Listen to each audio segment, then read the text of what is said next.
This is MJ, I love Tokusatsu, and I am continuing to catch up on Kamen Rider 01. I have downloaded 36, 37, 38, 39, 40, 41. I've downloaded 6 episodes. I watched and reviewed 36 already. This is 37, so then I've got 4 more to go.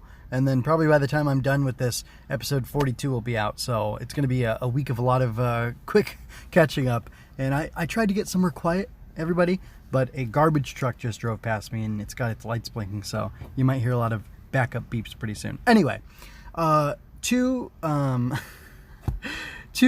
of title card thingies for this episode. I've got Cheering for the Enemy, and Metsubo Jinrai lines up against Amatsugai. And I haven't been watching the show, but I've seen scuttlebutt on Twitter, people talking about Amatsugai getting redeemed or having a redemption arc. I don't know for a fact that that's happening. This episode doesn't make it look like it is, but I can understand people's fears. We'll see what happens as I go through. So, but I want to let you know I'm against that, which is why I'm cheering for the enemy. Even though I feel that Jin isn't necessarily an enemy, and Naki, she's not like naturally an enemy. To me, she's more misunderstood, and she was abused by Matsugai, and she's trying to get back at him for that, basically. Which revenge is self-destructive and whatnot, but it's an understandable,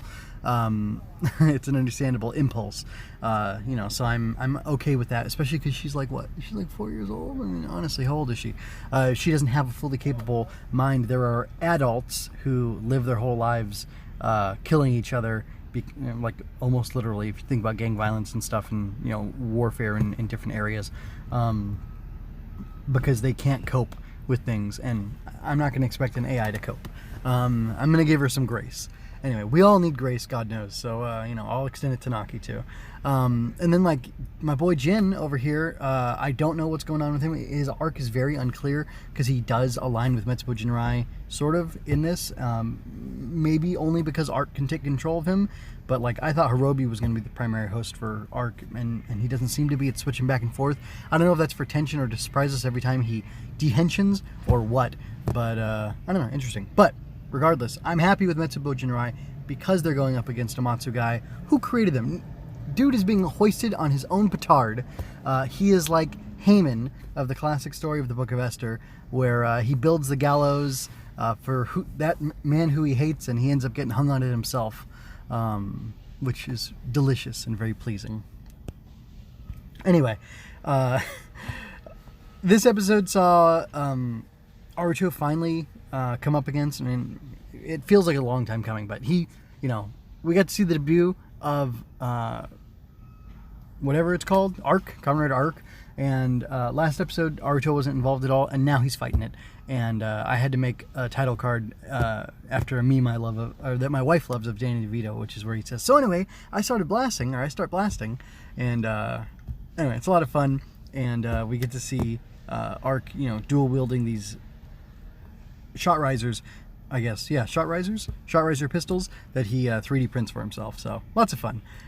Anyway, this episode is episode, here we go, 37 of Kamen Rider 01. It was written by Masaya Kakehi and directed by Takayuki Shibasaki.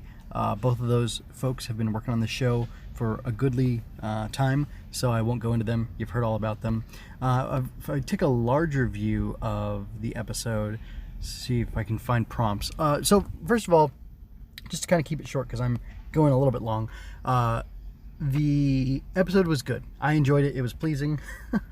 And the episode title was No One Can Stop It, which is fun. You get a really good sense of dread about Ark and about just how powerful it is. Yaiba says its combat potential is unimaginable or calculable or something like that, and I find that fun, putting everybody in a hard place. And he is able to beat Metal Cluster Hopper. We see that, and it's a lot of fun. It's a good fight. There's a lot of back and forth, but ultimately, he is able to stop him, even though Aruto's confident he can win. And I love the fact that Aruto really faces his fear, because he's concerned that he won't be able to defeat this guy, and yet he persists, and he goes ahead. Nevertheless, he persisted. And he fights him and he loses, but that's okay. It's all part of his heroic thing. Again, because I'm catching up, sorry if you're listening to this after the fact, going through every episode. I'm not going to speculate, just because I don't want to. I don't want to waste time. I don't want to waste my time or your time, but it was a good fight. I really loved seeing Matsugai get trounced. He runs away saying he is 1000% not finished or whatever, which, like, I wish he would be finished. I really hate him. Like, he's a well-constructed villain. Therefore, I hate him and want him to be defeated. Possibly killed. I don't know. I'm okay with him not being killed. My bloodlust isn't that high at the moment. But definitely punished for his crimes, because he's defrauded, he's stolen, he's done lots of unrighteous stuff, very, very wrong things, very wrongtious. And you might even say they're so... Never mind. Anyway, it's Ganadab. But anyway, yeah, Amatsu guy, I'm glad he got defeated. It was a lot of fun, and like I said, I was cheering throughout that he was, getting beaten by Mitsubo Jinrai, who he empowered and all this stuff. So good stuff. And then Aruto's fight against him was good. Although I did find it strange that Ark just left him alone. He defeated him, and he could have killed him. It sounds like Ark's goal is still to kill all humans. The only thing I can be thinking is maybe Ark's biding its time because it knows about the potential that. Is it Zaya or Thea? I can't remember. Did they change it or not officially? Who knows? The other satellite that works with Hidden Industries. Speaking of Hidden Industries or Hidden Intelligence, I don't know if he knows that the other satellite has this potential to create a higher form, a more powerful form for Aruto, so he wants to leave him alive so that can be, like, push him far enough to promote the evolution so that he can steal the technology from him and become, unstoppable completely or whatever, which, it's an interesting tactic, and I am speculating a little bit, but I just feel the situation calls for it. Anyway, that could be what he's doing. I'll be interested to see exactly how him leaving Aruto alive bears out, in the next episode, probably. But it might be a couple episodes. We'll have to see, because this show is not afraid to let things stew a little bit, which is fun. I captured a better image of his henshin, or, it's the group henshin, but specifically, I really like Ark's henshin, where all those animals kind of rise up out of the ground and then they're like consumed. I can't remember what the kanji is. It like destroy or kill or something like that? Anyway, but the kanji like goes and attacks. It's its own little set of clusters, like the swarm of that Aruto has with Middle Cluster Hopper. Anyway, it goes and swarms the animals and like destroys them, and again sucks the energy and life out of them and empowers himself through that. I really love that, and I love that it's there's like another counter to that. I like when there are multiple shadows or facets or different types of reflections of things.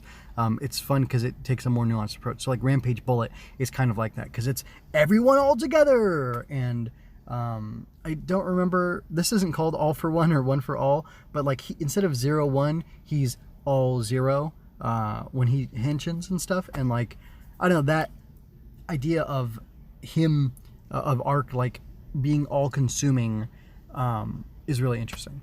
And I like how it has that idea of capturing and taking life from other things to empower itself. It reminds me of Necrom.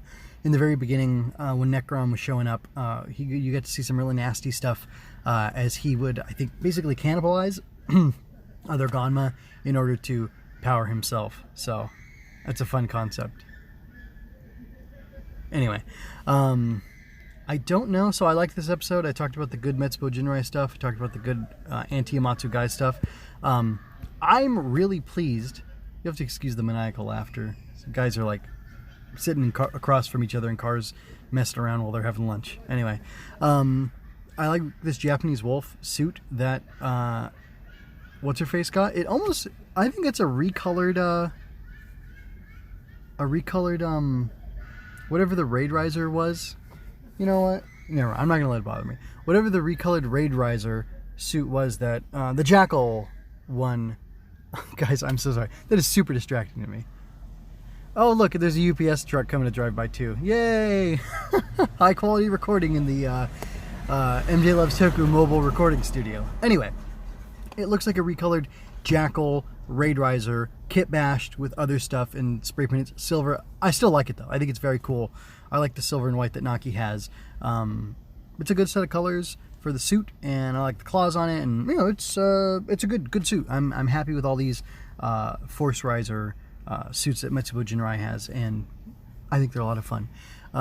So again, because I'm not going to speculate, I'm going to go ahead and stop here with I enjoyed this episode, and I'm excited to see what's coming in the future. So until next time, ciao.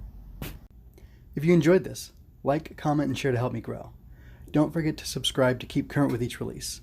Chat with me on Twitter at MJ_scribe. Visit mjmunoz.com/podcast to find the multiple feeds in which I analyze Star Wars, tokusatsu, comics, and more.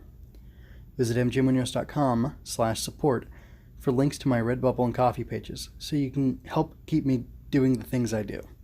Thank you so much for your time and attention. Until next time, be well, and remember, you don't have to shout henshin to be a hero.